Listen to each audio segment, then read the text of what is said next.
Hi again. So, are there better reasons to hope in a godless universe than those that I covered in the previous video? I think there are more reasons to hope in a post-Darwinian world than there ever was in a world run by a jealous, arbitrary deity. While only willful ignorance can prevent one from being persuaded by the fact of evolution, the full story is still unfolding. With Darwin, we learned to see life as a system driven by harsh individual competition. But post-Darwinian thinking teaches us to temper this extreme with the science that Darwin had no access to, although the popular imagination still is captured by the image of a brutal mechanistic view of life that has cast such a damaging shadow across the 20th century. We can now imagine life as a sort of emergent material complexity, awash in torrents of signals that inform it how to harvest the energy that temporarily reverses the thermodynamic rundown and reproduce itself in increasingly complex forms. And it appears that humans are, in fact, one of those forms. We sample from this torrent of sensory inputs to construct our environment, and it's constructed with a nervous system through the five senses and a recursive action of the sixth sense, the brain, which processes this sensory brew into meaning, consistency, utility. And the sensation of this, we call that consciousness. The way the sensory inputs are structured in consciousness was really well explored by Carl Gustav Jung. His exploration of archetypes, how the psyche experiences instincts from the inside, taught him about the dread power of archetypal templates to hijack the psyche and build fantasies of false hope, driving cultures of the world to potentially catastrophic effect as nature molds us to her ends without care or consent. Unconsciousness and the capture of archetypes, as Rilke says, every angel is terrifying. But as we enter the rational maturity, we gain some insight into their action, seeing it's not what we think, but how our thoughts serve evolutionary demands. That's the important thing. In a beautiful balance, all organisms, or at any rate those that survive, respond to a very basic carrot-stick mechanism that induces life to either pursue activities that serve its ends or to refrain from those that thwart them through an intricate pleasure-pain system of neurotransmitters. And beyond this, there is the natural affinity for life to draw towards life, a natural stickiness, as Maturana called it. He went so far as to call that love, and to say that it's what makes language, empathy, compassion possible. 2.5 millennia ago, the Greek poet Hesiod observed our lived experience as a joyous, passionate vitality, and that when we live more in our bodies and less in our narratives or heads, he called that eros, and had it as the divine force birthing out of the Big Bang chaos of creation and predating all the titans or the gods of Olympus. Then 15 years ago, science endorsed this intuition when mirror neurons were discovered.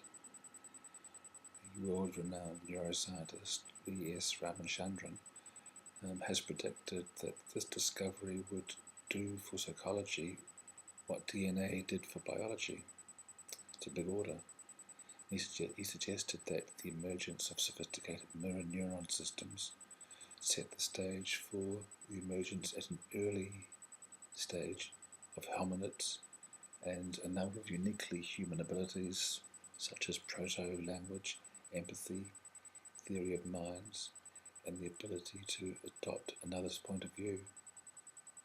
So now, with some luck, The light of collective cooperation may be seen as the fundamental driver in evolution, and perhaps that will shine across the 21st century and temper the brutal shadow of individual competition that has so wounded the 20th century. Perhaps an embodied rather than narrated morality will emerge, one grown out of our nature, reflecting the way we naturally and most harmoniously are, rather than that top-down, ought-based morality derived from flawed, outdated, head-based theories of what human nature is. In conclusion, of course, there are no guarantees. We must learn to live ungrounded in worlds without certainty. Even if we prove unequal to the world's current set of challenges, humanity itself will survive. A purged humanity may be, leaner, hopefully with eyes focused earthwards rather than heavenwards. That charnel house of ancestral bones is not our prison, it's our launching pad. Each of us is a once only link, the last link for now, in a chain rooted in congealed stardust, and which reaches on to a destiny way beyond our conception. It's not what we are for, it's what we are. We can either pollute or purify that process in our own moment in the sun. From Kierkegaard's conception of humanity, neither as beast nor angel, paralysed by self-produced dread, to Rilke's dueno question, what are we? On to Ernest Becker's brilliant, if grim analysis, our task is to dream forward new narratives past this which is stuck in despair. And it can be done. It is being done.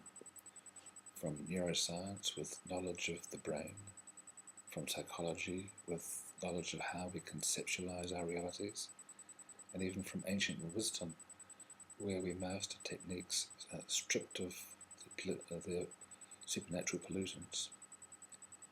We are not doomed, as Becker said in his 1974 reimagining, to a new heroism to validate our long-denied nothingness.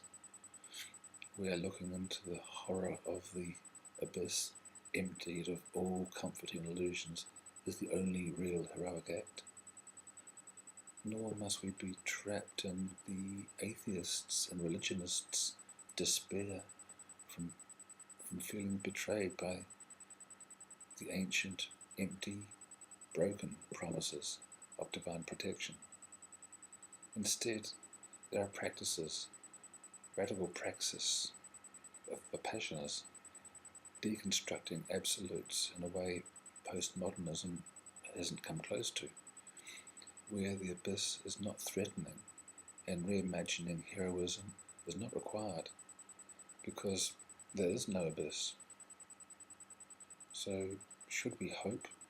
It's like asking, should we speak? We can no more stop hope than we can stop being human. It is part of being human.